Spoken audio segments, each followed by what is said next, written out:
Hello and welcome to Positive Conversations with David and Donna. I'm Donna. I'm David. And today we're going to delve into something I love, which is Shakespeare. Might not sound positive to some people. I know from 30 plus years of English teaching that's a groaner for many. But what we're going to do instead is I have some quotes. I have a fun little book called 365 Ways to Fight Daily Stress.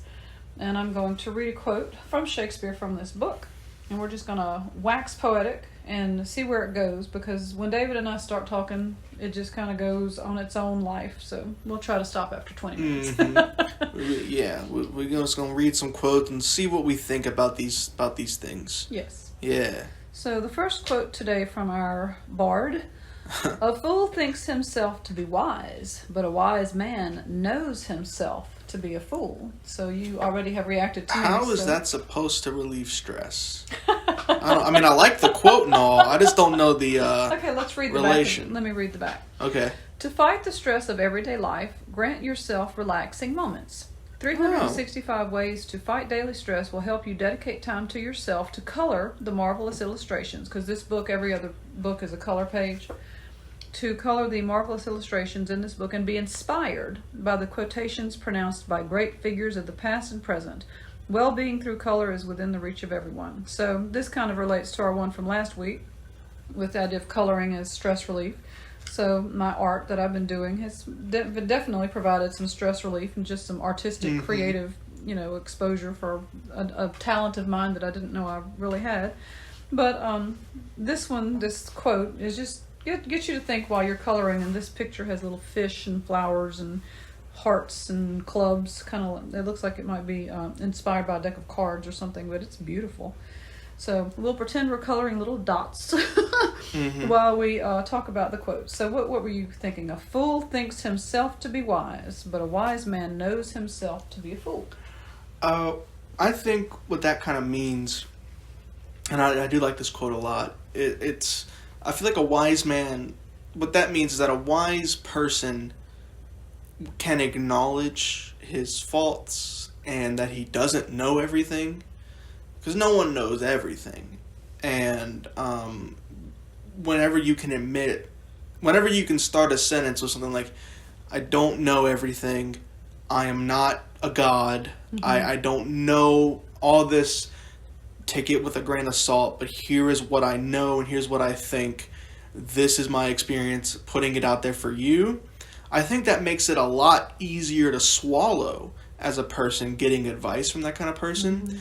When you're getting an advice from a fool and they're like, so this is how it is, and I'm correct, and I'm the smartest person ever, not only is he probably wrong, but it makes you really not want to listen to that guy.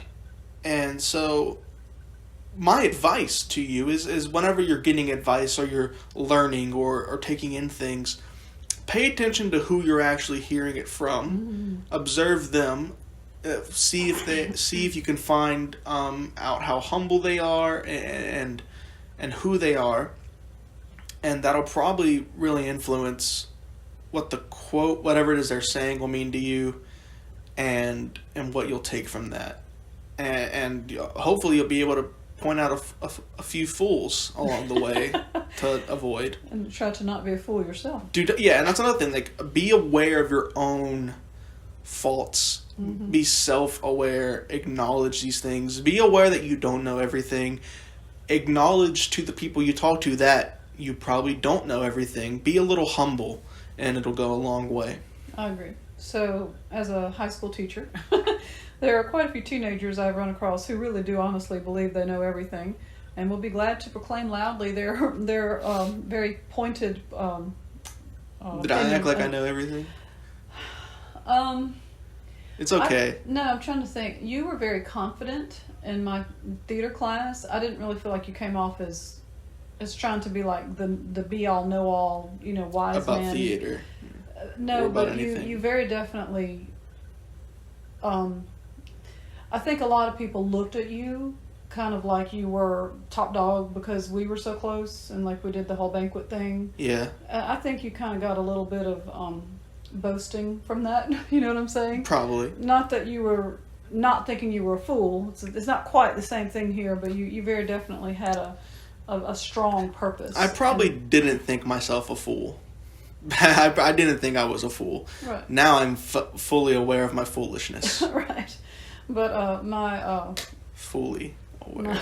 My husband's parents have a magnet on their refrigerator that says, "Be sure to ask your teenagers while they still know everything." So a lot of teenagers really go through that. Well, I've come up through childhood and now I know it all. And on one hand, I think it's that reaction where it's like, okay, get over. But on the other hand, I kind of understand why they're like that, because whenever you're a teenager, it's your first chance to start learning your own things when you've just been told things your entire life. And you probably start to question, you probably learn a couple things that your parents said that were not true. Right. And so, of course, your initial reaction is to be like, wow, I know all these things that these people don't know. And also, having younger eyes, you see things from a different generation, from a different point of view, and you get this sort of feeling like, I know everything. These people are so stupid. How are these old people not aware that you shouldn't be homophobic? You're so stupid. I know everything. But you take that one little thing that you know to be true, and it just completely overcomes you. And it's probably because as kids, they're raised to think you know nothing. We tell people a lot, especially kids, you know nothing. There's a very specific story that I don't think I've ever told you, but it really bothers me, and I think about it often. It's something I want to put on in positive conversations. I've been meaning to, because I think it's important. This one time, I won't name names, I was at like a neighborhood function kind of thing. My family was over there, and it was a different family, friends. I was friends with the kid there. And there was this other kid from the neighborhood there, we'll call him Phil.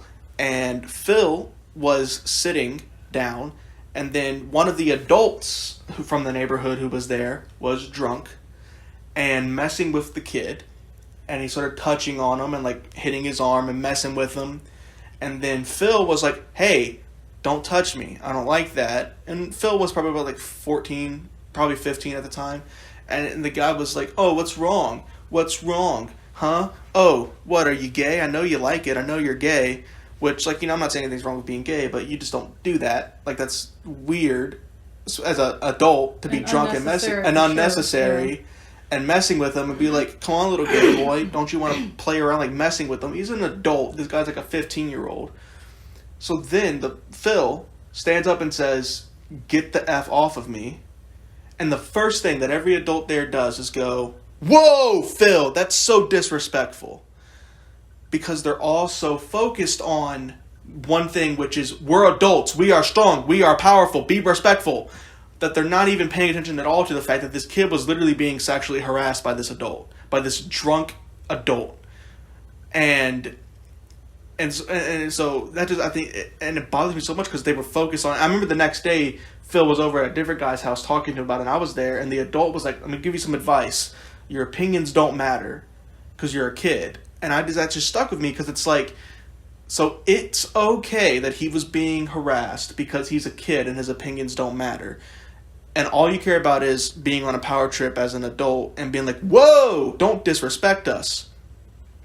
And so I think that the reason teenagers get sort of that way of I know everything is because oftentimes kids are treated that way. That way of, you know nothing, your opinion means nothing, your feelings mean nothing, only respect adults say everything.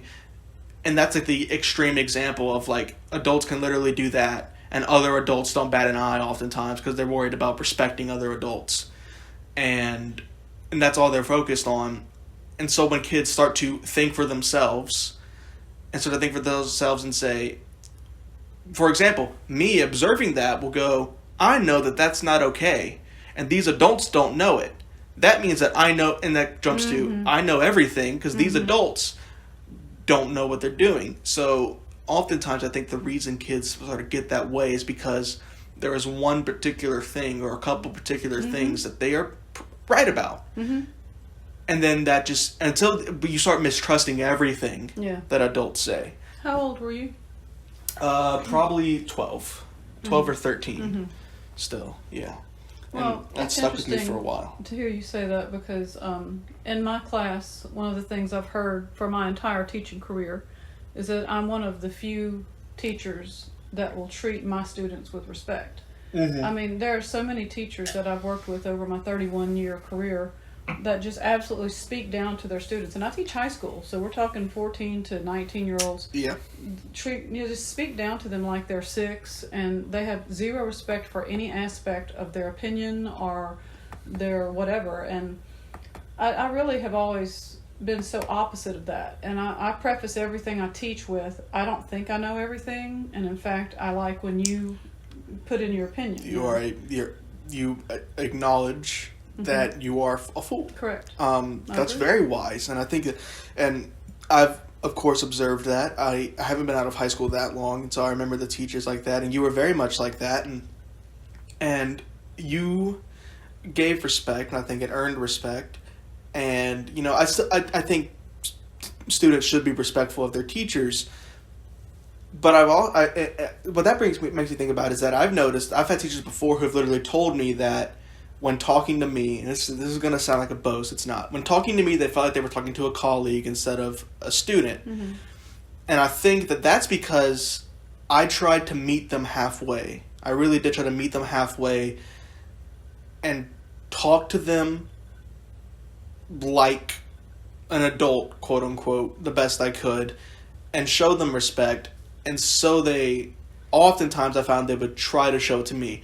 But then at the same time, I would encounter those teachers that are just like, sit down and shut up. Whoa, man. Mm-hmm. Like almost on, and I'm not, I'm sure some of these teachers I'm talking about have taught great students that get A's and everything like that, right? But like, I would see things where I'm like, what a power trip you're on, Mm-hmm. Like, why you got, like, I know what I hate? I hate when teachers, when you go, hey, can I go to the bathroom? And they go, Can you? And it's like, why are you doing that? Yeah. Maybe whenever it's like in 3rd grade or whatever, you're trying to teach them proper grammar. Mm-hmm. But whenever you're in high school and it's just like, you're only doing that to feel powerful for a second, man. Come on. Mm-hmm. Things like that. But that's interesting. I do think that you treat your students with respect and like people, and I think that's why you're able to connect with them so much. Because also part of treating them with respect is just not letting them do whatever they want, but just connecting with them on a personal level. I also think that you've always given your students reasons why you do things. Like if you say, hey, we're doing this today, there's a reason behind it, and so it allows them to calm down and to accept it. And I think that because you have this manner of you acknowledge that you aren't that just because you're a teacher you aren't a god. Mm-hmm. That it allows them to relate with you and then actually pay attention and learn things and want to listen in your class. Doesn't always work perfectly. Mm-hmm. I mean, sure, it doesn't always work. No teaching style is always going to work perfectly, but I think some are probably better than others. Well, I enjoy like first discussions when people are hesitant to say things, because so many people have just been shot down by their teachers to the point that they don't want to say anything. Mm-hmm. But I just really encourage any statement, and I absolutely acknowledge and generally praise anything, even if it is against what I said. I will agree that there's a difference of opinion, or maybe they maybe see things differently. And I think once students realize that I'm not going to, jump down their throat for saying something, they're more likely to speak up. So I do have to just throw in here, there are teachers I've taught with who will just antagonize a student until the student reacts and then write them up for disrespect. Yeah. And I'm just thinking, wow, how can that... Oh. You're just antagonizing and So that right. is a fool who thinks himself to be wise, in my opinion. Somebody who has the power and just totally misuses it. I right. hate that. That hurts misuse my heart. of power. Big time. Yeah, because power should be used to help others. Mm-hmm. Always. Like, that's the only thing power should be used for, I feel like, is to help others. At the same time, helping yourself. I think it's people are like feel like you can't help others and yourself at the same time. Yes, you can. I agree with that. And I think that just doesn't get done enough in any aspect of anything. Mm-hmm. And I think the kind of people in power who are going to use it that way are the kind of people who can acknowledge themselves a fool and who don't think That they know everything. That they know everything. Right. The people that are humble. Yes. And that allows for them to take advice, take other people's word, and to implement that into whatever it is they do. Well, here's another question. Is there ever a time where someone can claim that they aren't a fool? Like, for example, that they are wise. Who are the people who have the right to say they are wise? I think anybody who has the right to say that they are wise. I think you have the right to say you are wise, as long as you at the same time acknowledge that you don't know it all. That you don't know it all, or just just that you have a downfall in some way. That's who you can say I am wise, while also saying that it also, like, whenever it comes up, acknowledging, oh, I don't know that, not being afraid to say I don't know everything. You know, you take people like any of like the Pope or whatever, right? He's supposed to be like the wisest man, right? I think that that's the kind of person who like gets there only by saying, I know things, I am wise, but I'm willing to learn more, being willing to learn more. Right. A wise man is the one who acknowledges himself a fool. He can also say that he's wise. You know, I think saying I am a fool does not mean that you can't also claim to be a wise person. Interesting. So have you ever known someone that you would call wise? Think if I can answer that question myself. I can. I'll answer my question with my grandmother. It was my mother's mother, who I spent so much time with. She died when I was 44, so I had a long time with her. But she was a very simple woman, born in the Depression, lived through the Depression, born in 1915. But just her wisdom came from the life she lived. You know, she knew so much about how to grow plants, and I can go out in my yard now and take care of the plants that I've been having the opportunity to have recently with all this time off. And it's just a joy to me to to buy a flower. I bought it and plant it from seed, but to be able to take care of it, because I watched her do it. You know, we would pretty much every Sunday when I visited her, we would walk in her yard and we would talk about her plants. And for a long time, she and my grandfather had a big, huge garden, so I watched things grow in the ground. And just listening to her talk about her life and things that she went through, just life, you know. But she told us her stories, and I gained a lot of wisdom just from listening to her. So very definitely wise, in my opinion. So do you have a person you would call wise? Any kind of wisdom, like somebody who's taught you something that you have observed, that they just know what they're doing, or... I feel like you're baiting me. I'm really not. I don't want you to answer me. I really don't. I mean, because the obvious answer is you. But that's really not what I really... I know. I'm trying to think. Like, maybe there's some other teachers that I've met before. Or just people in your life. I mean, somebody you grew up around, a family friend, you know. You know what? I'll say my best friend, Andre. I think that he is very wise and he's always seemed to know more than me at whatever point in life. You know, if we're both 13, he knows what a 15-year-old should know. Just about how life works and how to talk to people and present yourself to people. My other friends are cool and all, but I think all of us can agree that, like, we look to him almost, because he just seems to, you know, he has his own struggles, he has his own problems, and he doesn't think himself wise at all. He thinks he's the dumbest person in the world. And it's like, at the time, like, he'll be in college, and he's like, oh man, I'm so dumb, I ain't got this, oh no. And I'm like, you're the only one of us still in college. Well, Matthew is, but, you know, it's like, no, man, you're like literally the smartest person I know, but he does not see that himself at all. He does not see it that way at all. I think that he's always seemed to know how to handle things in life for the most part whenever I go through them. Like, just always had the advice and was always one step ahead. But never acknowledged that himself, but I always saw it. And I tell him that all the time, and he still does not see it in himself at all. But I hope he will one day. Well, the wise man thinks himself a fool. So, I mean, exactly. He is the I think he's very, and he's experienced. He lived in the Philippines, so he lived a very different life from what he lives here. So I think coming here, he's very, not to say that like he lived in like a dirt hut in the Philippines, but like his quality of life did improve coming here. Yeah. And so living like those both worlds, he's very humble about things and very kind, very, very nice to people. I've never seen him be mean to somebody, and I think that's a very wise thing too. That's a very strong indicator of being a wise person. It's just how you treat other people around you. I agree with that. All that we are is how we treat people.